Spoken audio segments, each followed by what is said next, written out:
Movie की शुरुआत होते ही हम अफ्रीका का एक जंगल देखते हैं जहां एक वायरस फैला होता है जिसका नाम है मोटाबा।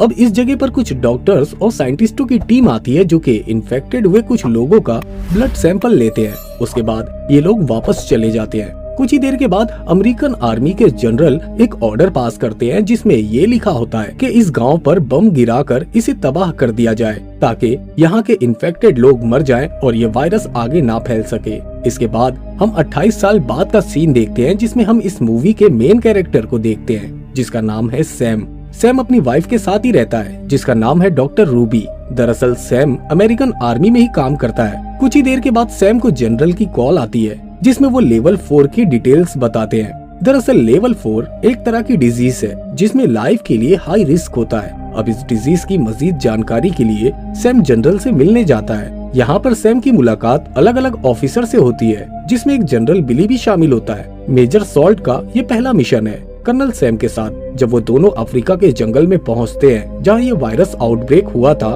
तो वहाँ का सीन देखकर ये बहुत परेशान हो जाते हैं क्योंकि यहाँ की सिचुएशन बहुत ज्यादा खराब हो चुकी थी। यहाँ पर बहुत सारे लोग मर रहे थे, खून की उल्टियाँ कर रहे थे। ये देखकर मेजर सॉल्ट बहुत परेशान हो जाता है। वो अपना हेलमेट उतार देता है और रोने लगता है। तभी सैम अपने उस साथी को दूसरे से अलग कर देता है और तभी वहाँ एक आदमी आकर उन्हें बताता है कि ये वायरस हवा से नहीं फैलता। लेकिन ये लोग उस आदमी की बात को नजरअंदाज करके सैंपल को कलेक्ट करके वापस अपने मुल्क में आ जाते हैं। जब कर्नल सैम इस वायरस का टेस्ट करता है अपनी हाईटेक लेबोरेटरी में तब उनकी टीम को पता चलता है कि ये मोटाबा वायरस है और ये वो वायरस है जो आज से 28 साल पहले आया था।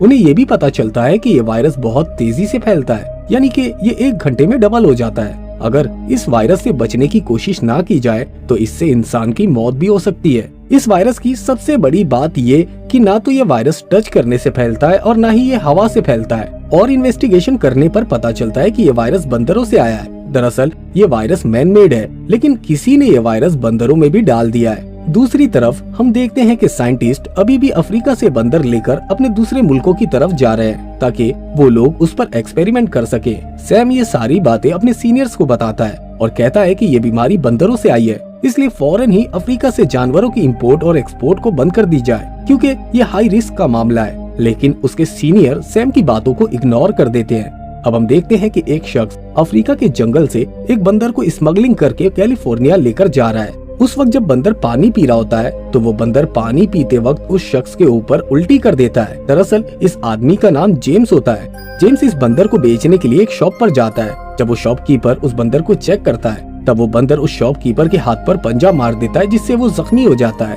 और उसका थोड़ा सा खून भी निकलता है। जब दुकानदार नोटिस करता है तो वो जेम्स से कहता है कि मुझे मेल बंदर की जरूरत है ना कि फीमेल की। उस बंदर के हाथ में एक बनाना भी होता है जो उससे दूसरा बंदर छीन लेता है और वो उस बनाना को खा लेता है। यहाँ हमें पता चलता है कि ये वायरस कैसे फैलता है। इस बंदर की वजह से वो वायरस जेम्स के पास पहुँचता है और इसी बंदर की वजह से उस शॉपकीपर के पास और इसी बंदर की वजह से दूसरे बंदर के पास जिसने उसका झूठा खाया था। अब जेम्स जब इस बंदर को बेच नहीं पाता तो वो उस बंदर को करीब के ही किसी जंगल में छोड़ देता है ताकि वो आजाद हो जाए और वापस अपने घर लौट जाए। अब जेम्स यहाँ से बोस्टन जाने की तैयारी करता है। उसको अपनी फ्लाइट पकड़नी होती है। जेम्स जब फ्लाइट में बैठा होता है तभी उसकी तबीयत खराब होने लग जाती है। जब ये बोस्टन पहुंचता है तो एयरपोर्ट पर उसकी वाइफ उसी का वेट कर रही थी। उसके बाद ये दोनों गले मिलते हैं और एक दूसरे को किस करते हैं। तभी जेम्स की तबीयत इतनी खराब हो जाती है कि वो वहीं पर बेहोश हो जाता है। वहीं डॉक्टर रूबी को दिखाया जाता है जिसे जब जेम्स की रिपोर्ट मिलती है तो वो पहली फ्लाइट पकड़कर बोस्टन आ जाती है। जहां वो जेम्स के पास जाती है तब उसे पता चलता है कि ये आदमी जानवरों के डिपार्टमेंट में काम करता है। इसीलिए वो उससे पूछती है कि क्या उसने किसी जानवर को पकड़ा था। इससे पहले कि जेम्स रूबी की बात का जवाब देता वो मर जाता है। साथ ही उसकी वाइफ जिसे उसने किस किया था वो भी इन्फेक्टेड हो चुकी थी और उसकी भी हालत बहुत ज्यादा खराब होती है और कुछ ही देर के बाद उसकी भी मौत हो जाती है। रूबी इस बारे में अपने हस्बैंड सैम को बताती है। वो कहता है कि मैंने ये बात पहले ही बता दी थी लेकिन किसी ने भी मेरी बात पर यकीन नहीं किया। ये हो ना हो वही मोटाबा वायरस है जो अफ्रीका के जंगलों में था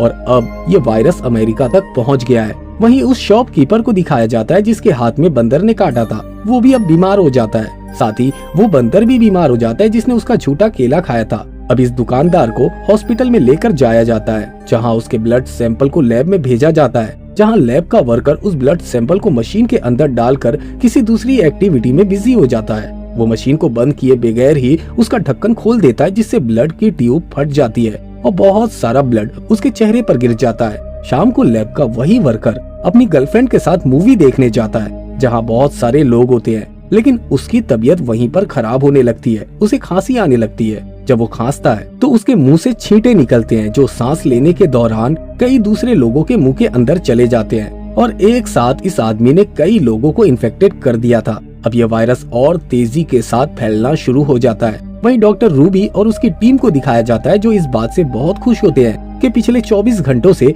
इस वायरस से इन्फेक्टेड कोई भी केस नहीं आया है, यानी कि ये वायरस अब आगे नहीं फैला है। लेकिन तभी उन्हें कैलिफोर्निया से मैसेज आता है, जिसमें लिखा था कि एक बहुत ही अजीब सी बीमारी है जो बहुत तेजी के साथ फैल रही है। रूबी समझ जाती है कि ये वही वायरस है जो बोस्टन में पाया गया था। वो अपनी पूरी टीम के साथ कैलिफोर्निया पहुंच जाती है। वहीं सैम भी कैलिफोर्निया जाना चाहता है, लेकिन जनरल उसे इस केस में नहीं डालना चाहते, क्योंकि वो नहीं चाहता था कि उसका राज खुले, जो आज से 28 साल पहले उसने और मेजर ने मिलकर इस वायरस से इन्फेक्टेड सभी सोल्जर्स को एक साथ मरवा दिया था। वो नहीं चाहता था कि ये बात दुनिया के सामने आए, लेकिन सैम उसकी बात नहीं मानता और वो भी कैलिफोर्निया पहुंच जाता है, जहां उन्हें पूरी स्टडी करने के बाद पता चलता है कि कैलिफोर्निया में सबसे पहले जिस आदमी के अंदर ये वायरस पाया गया था वो एक पेट शॉप का ओनर है। यानी कि वो जानवर जिसके अंदर ये वायरस है, हो सकता है शायद वो अभी भी उसी के शॉप के अंदर हो। यानी कि उस जानवर के अंदर ये वायरस पहले से मौजूद था, तो उसकी बॉडी के अंदर इससे लड़ने की क्षमता भी होगी।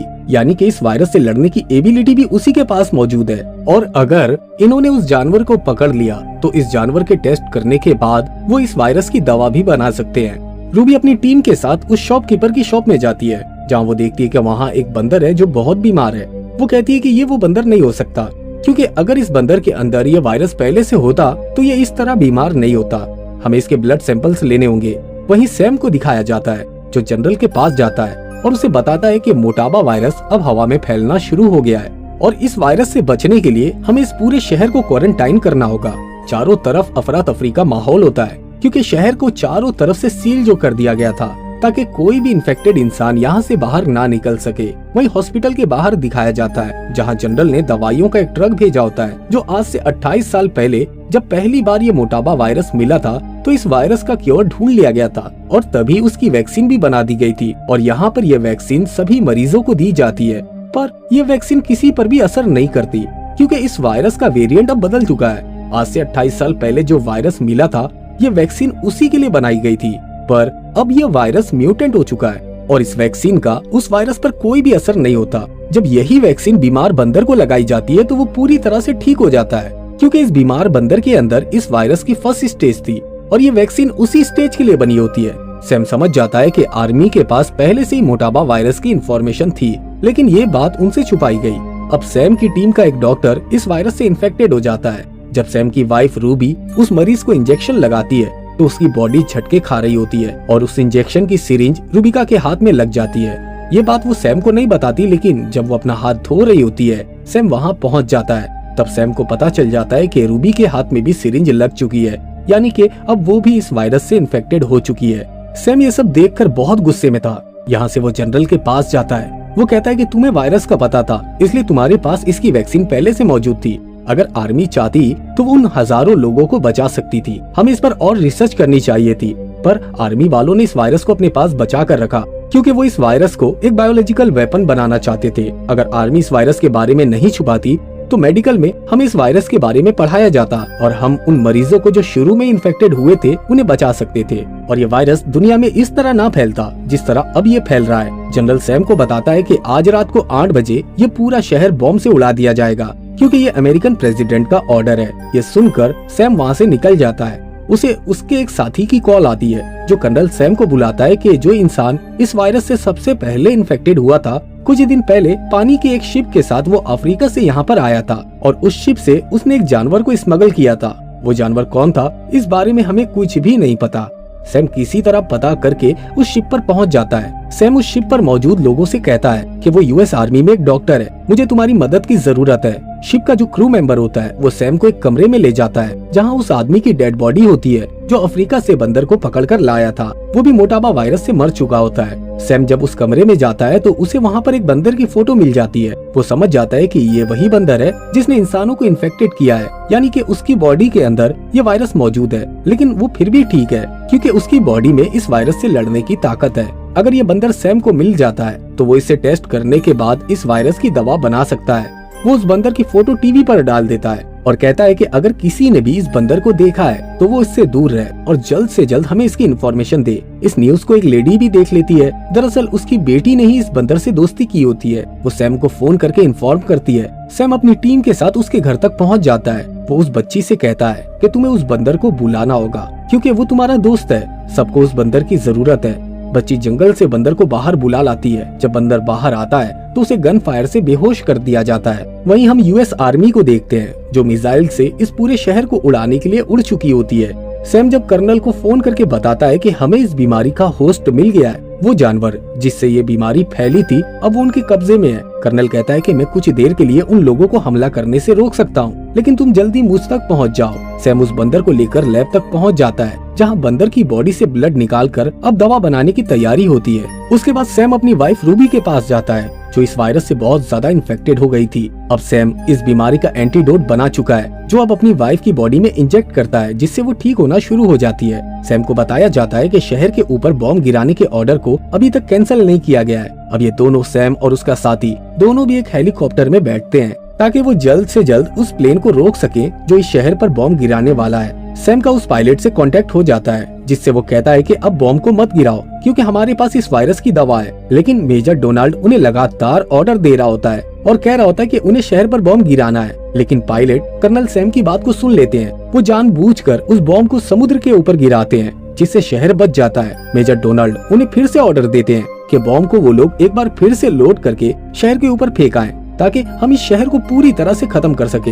ये सुनकर जनरल को गुस्सा आ जाता है। वो कहता है कि अब तुम्हारा कोई भी ऑर्डर नहीं चलेगा, तुमने प्रेसिडेंट से सच छुपाया है इसलिए तुम्हें अरेस्ट किया जाता है। वो कहता है कि तुम भी मेरे साथ फंसोगे क्योंकि हम ही दोनों ने 28 साल पहले इस वायरस के बारे में दुनिया से छुपाया था। इन दोनों की वजह से यूएस आर्मी के इन्फेक्टेड लोग जो अफ्रीका में मौजूद थे उन्हें बॉम्ब से उड़ा दिया गया था।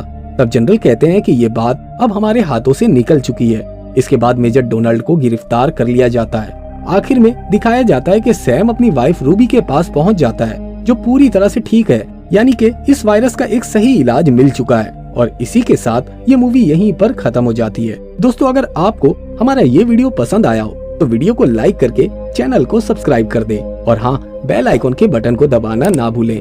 फिर मिलेंगे अगली वीडियो में। जय हिंद।